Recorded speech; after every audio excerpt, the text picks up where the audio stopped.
Hello, YouTubers, friends, compatriots, bootlicker, shills, deathly, sirs, peasants, vassals, minions, meat sacks. I'm Useful Idiot. Welcome.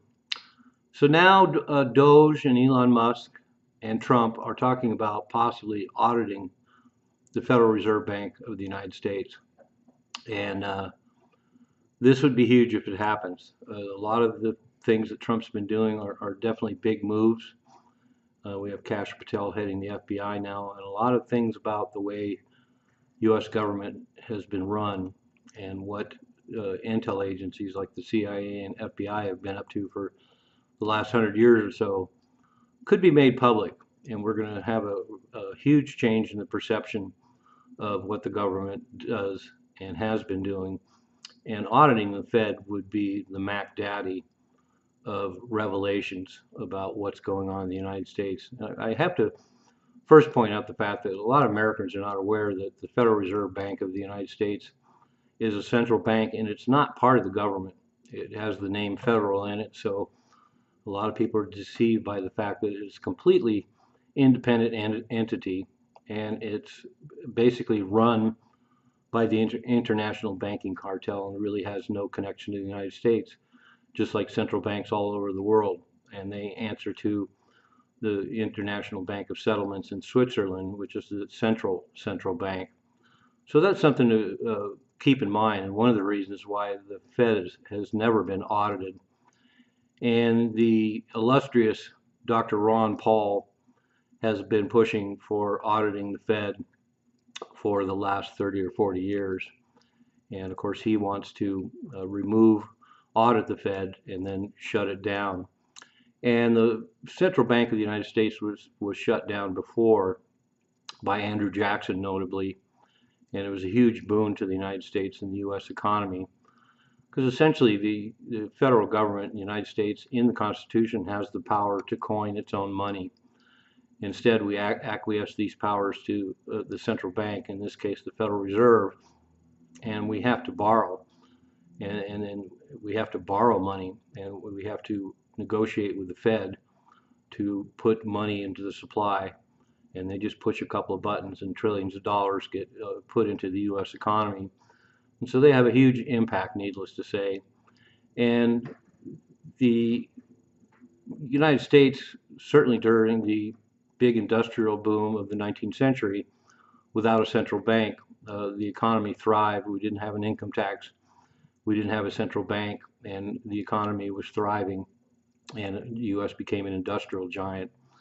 And of course, after or before World War I, the Federal Reserve Central Bank was set up in very nefarious circumstances, and the income tax was ushered in.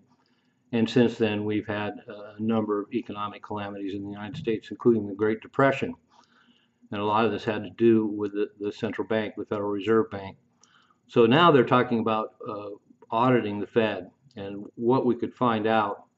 First of all, of course, the Federal Reserve is funded, self-funded, so it doesn't get any funding from the United States, the taxpayers, or the government. It's self-funded and is held up not only by funds it creates itself, but the international banking cartel that is essentially the owner of the Federal Reserve. But what we could find out, and this would be incredible, is first of all to find out the extent of fractional reserve banking, which is the heart of the problems with the Federal Reserve. The fact that banks can hold a minuscule amount and they exponentially increase the amount they lend out based on pretty meager deposits. So the amount of money that's lent out there compared to how much wealth or money or assets are being held by banks is a very lopsided setup. I'm trying to explain this simply, but what we could find out, of course, is the entire last economic collapse in 2008 and the fact that all these mortgage-backed securities were bought up from all the banks and are now being held at the central bank, and they're still being held there. So here it is, nearly 20 years later, and all those so-called assets are being held at the Federal Reserve. And so that's something worth looking into, and also the sweetheart deals that were given to all the banks in order to facilitate this.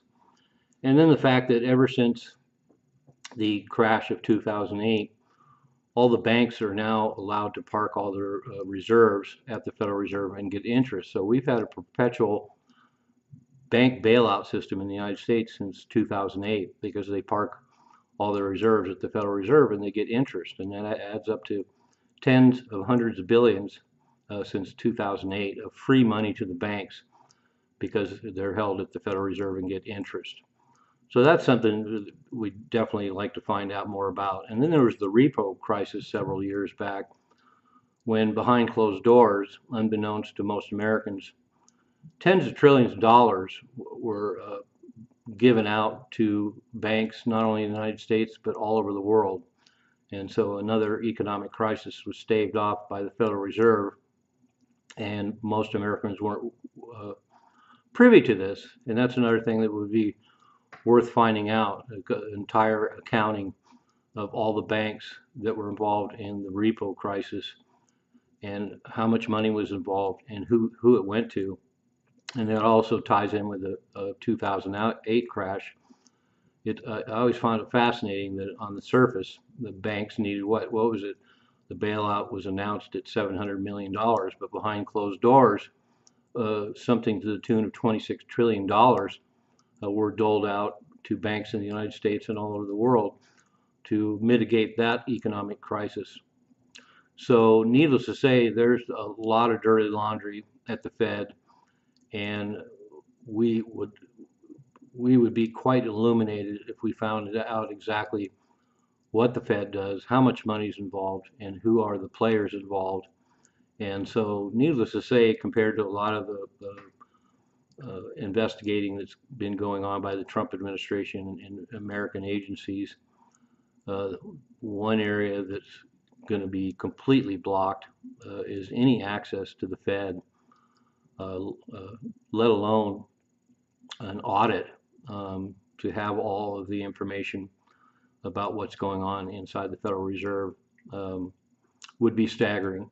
So I'll be interested to follow the story. I also like the fact that, of course, the good Dr. Ron Paul, has been championing the idea of auditing and closing down the Fed for the better part of his life.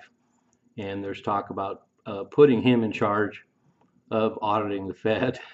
And that would just be poetic justice of epic proportions.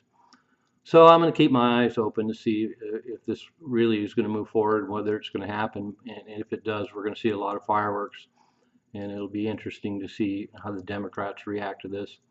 But Americans deserve to know, and if there's anything they deserve to know, it's about what the Federal Reserve is doing, how politicized they are, what kind of money's been involved, and what kind of sweetheart deals and special operations have really been going on to basically save and then enrich all the bankers across the globe. So, wow.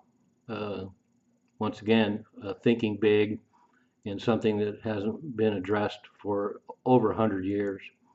And as I pointed out, even just getting an audit would be a step in the right direction. So let's see if it happens. I'm Useful Idiot. Don't you be one too.